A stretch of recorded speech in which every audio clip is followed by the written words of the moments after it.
Lewis, it's great to see you back on the pitch in Austin on Wednesday. Last week, excuse me. How do you feel right now, and how's training going for you at this moment?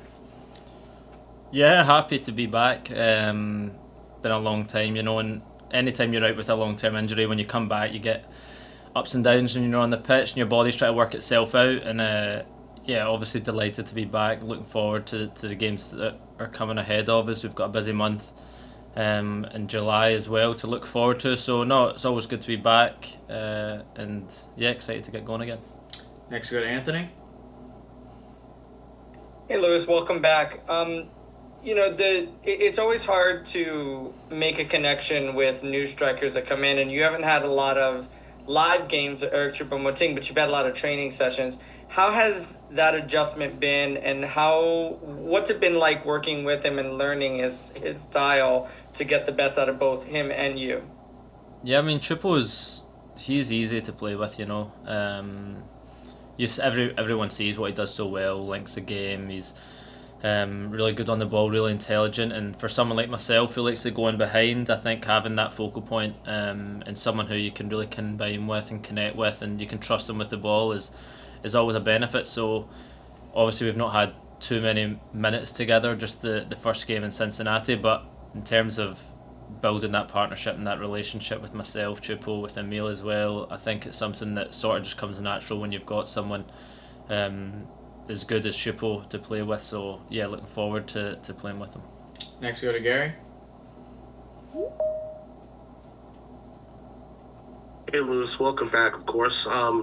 One of the questions we asked that when you're a player of your caliber, when you get injured, right, and then you see your mates play, and do you insert yourself in your mind saying, you know what, if I was just healthy enough, I can able to get that team to win? In some cases, did you often think about that while you were injured before you got back on the training pitch?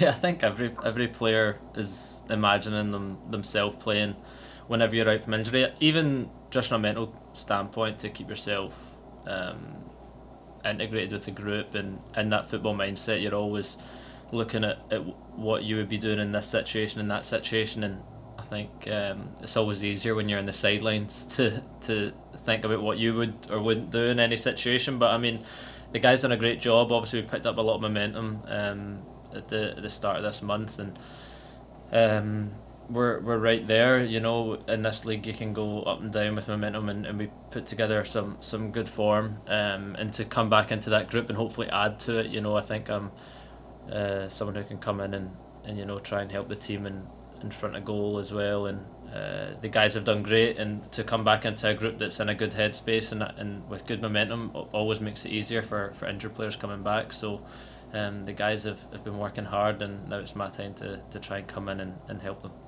Next, we go to Dan. Lewis, since you've been out, what's your thoughts about Mohammad Sofo and how he's been able to contribute to the club? Yeah, all testament to Sofo.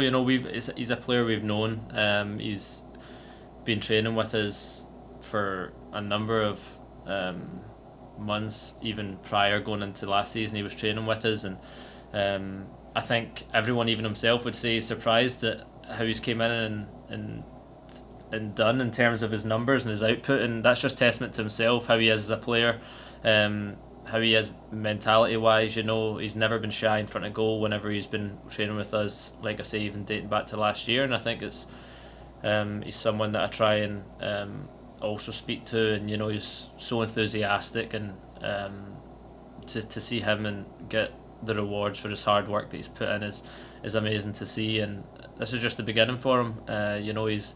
He's humble. He's got his feet in the ground, and he's got a good group of guys around him that are going to help motivate and help lift him. And yeah, long may it continue for him, and I'm sure he's got a bright future ahead.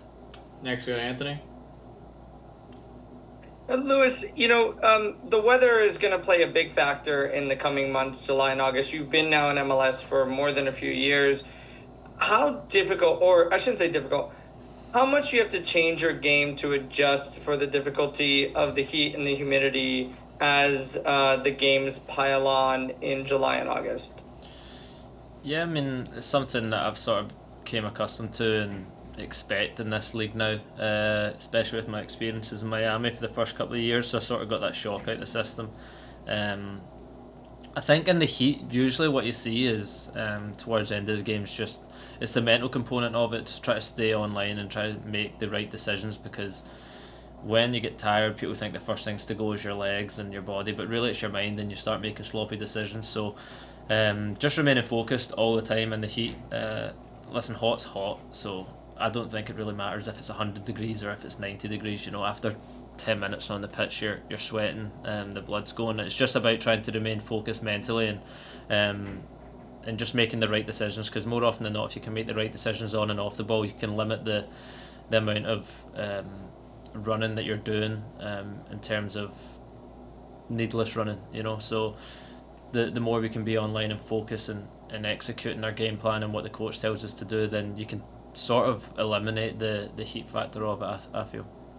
Everyone, we have time for 2 more questions with Lewis. First, we go to Dan. Lewis, obviously Toronto's in the bottom end of the Eastern Conference table. What do you need to do to try to keep them there and not allow them to sneak one by you? Yeah, I mean, anytime a team's not where they want to be, they're always hurting. I mean, I've been there as a player, I've been there as a team when things aren't going how you want, and every single time a new game week rolls around, it's another opportunity for them to kickstart their season, and that's what we're going to be expecting. We're expecting the best version of them. We know they've got a number of talented players, and obviously going away from home in this league's never easy. So I think especially the start of the game, we're expecting a fast and frantic start to the game. We know they've got a point to prove and we've got a point to prove. So yeah, you've just got to treat it like any sort of game. You've got to give them the respect that they deserve, but at the same time, we're going up there to win the game. We've got a good record there in the past, and obviously that counts for nothing, but it does show that when we go there and we execute our game plan, we can come away with 3 points, and that's what we're going to be looking to do. And we'll finish up with Gary.